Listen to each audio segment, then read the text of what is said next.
Nesta aula, nós vamos começar lidando com a fonte dos nossos dados. A população, uma parte dela, uma amostra. Aqui nós temos um gerador de dados normais.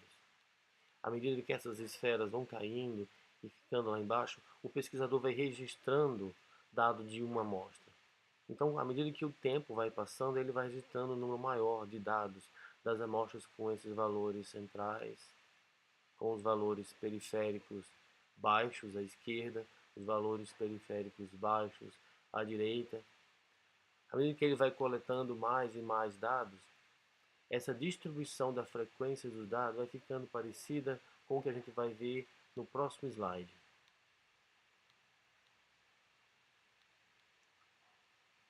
Traçando uma curva verde aqui em cima da frequência dos dados, nesse caso aqui seriam dados de número de dentes cariados, então nós temos o valor mais frequente, o 1, que é a moda, é igual ao valor que está no centro, equidistante os valores menores e maiores, que também é igual ao valor da média.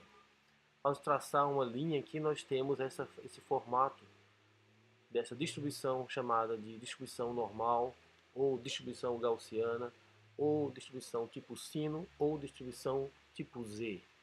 É muito comum essa distribuição. Quando o pesquisador registra os seus dados no banco de dados, ele os vê da maneira que nós estamos vendo aqui no lado esquerdo. Então, tem um número de dados, os valores individuais. Quando ele leva para o computador, o software vai tratar aqueles dados, uma vez que sejam dados normais, como se fosse uma curva normal. E no centro ele vai ter o valor mediano, à esquerda os valores mais baixos, à direita os valores mais altos. O computador também vai transformar esses valores de média, valores baixos e altos, em scores. O score 0 é o local da média e os scores negativos ficam à esquerda da média, os valores menores, e os scores positivos à direita da média. Então nós temos aqui os valores mais frequentes, os menos frequentes positivos e os menos frequentes negativos. No lado esquerdo é assim que o pesquisador vê os seus dados, e nesse outro lado direito, aqui no centro e mais para cá, é assim que o computador vê os dados do pesquisador. Aqui nós temos a distribuição dos valores de acordo com a posição das linhas na curva normal. Se nós tivermos o valor de um score Z 0, que é igual da média, nós temos 50% dos dados à esquerda, 50% dos dados à direita. Isso tem diferentes significados, que nós vamos ver mais para frente. Se eu tiver um score Z de 1, nós temos 84,13% dos dados à esquerda. Todos os scores Z, eles informam a quantidade de dados que está à esquerda daquele score. E aqui nós temos duas curvas normais, uma com contorno azul, outra com contorno marrom, cada uma representando um grupo de amostras. Podemos dizer que esta curva normal azul representa o nosso grupo controle, ou a nossa hipótese nula, ou H0. Esta outra curva representa o nosso grupo experimental, ou a hipótese alternativa, ou H1. E aqui nós temos a área de valores de intersecção entre os dois grupos. Essa área de intersecção marrom indica o grau de semelhança entre as amostras. É nisso que o pesquisador se detém quando tenta fazer um teste estatístico, de teste de hipótese de diferença entre dois grupos. Para entender essa área de intersecção, é necessário compreender as medidas de tendência central e de variabilidade. Aqui nós temos as medidas de tendência central. A média, a mediana, que é o valor que está no centro, entre os valores baixos e os valores altos, a moda, que é o valor mais frequente. Numa distribuição perfeitamente normal, média, mediana e moda têm o mesmo valor, estão na mesma posição.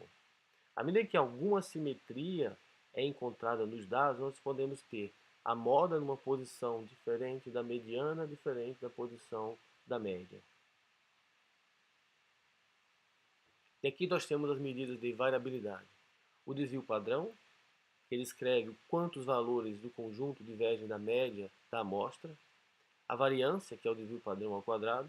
E o erro padrão, que avalia a proximidade da média da amostra com a média da população. Esses parâmetros são muito úteis em estatística.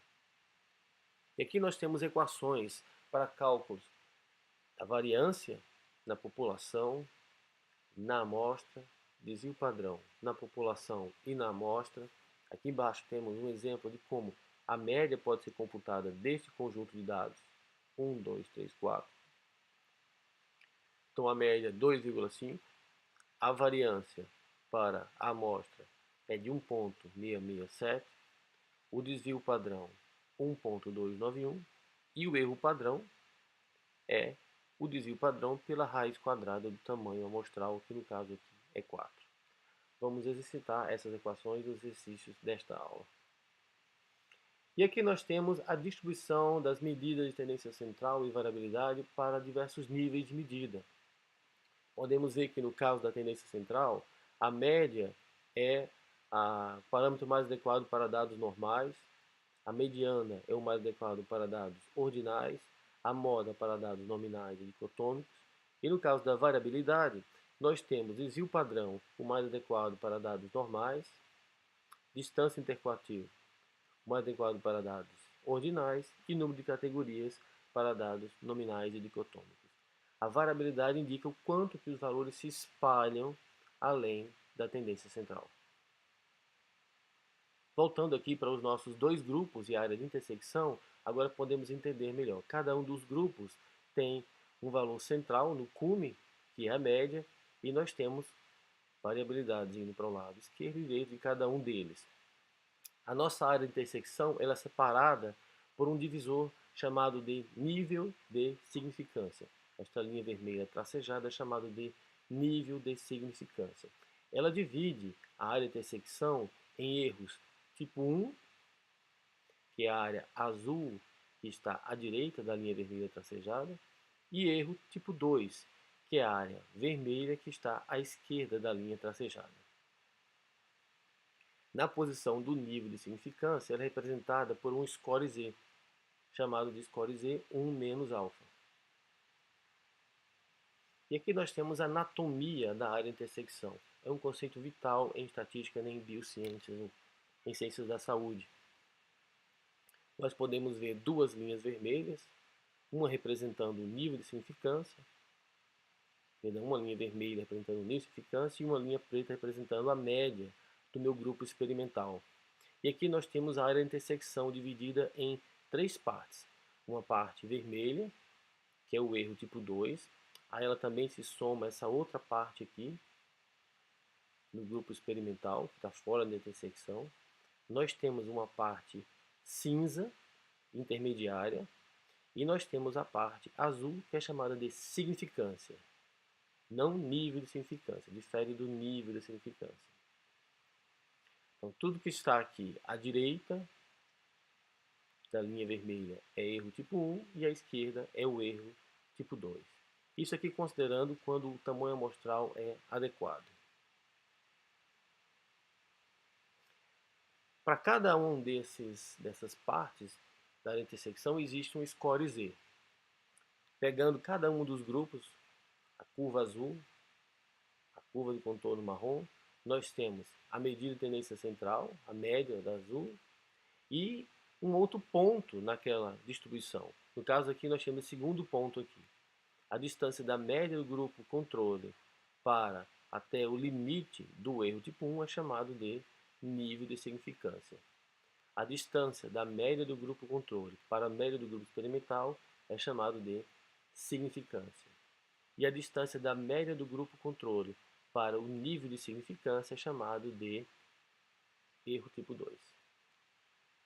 O que está à direita do erro do nível de significância, incluindo todo o grupo experimental, é chamado de poder estatístico. Um erro muito frequente na literatura é o relato no teste de hipótese de diferença de dois grupos apenas da significância. E onde está o resto da área de intersecção? Devido à grande frequência desse uso incorreto da análise estatística, houve uma grande quantidade de críticas que culminou com a publicação desse artigo. Pela primeira vez, a Associação Americana de Estatística publicou um guia para o uso correto do valor de P.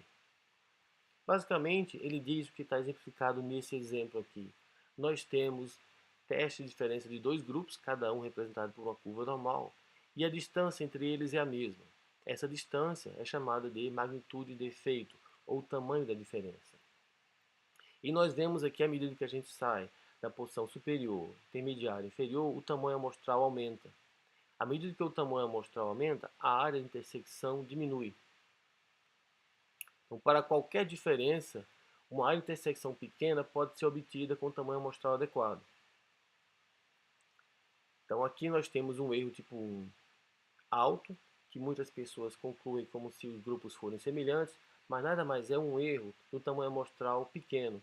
Para você tentar provar a semelhança entre dois grupos, basta usar um tamanho amostral aquém do que necessário.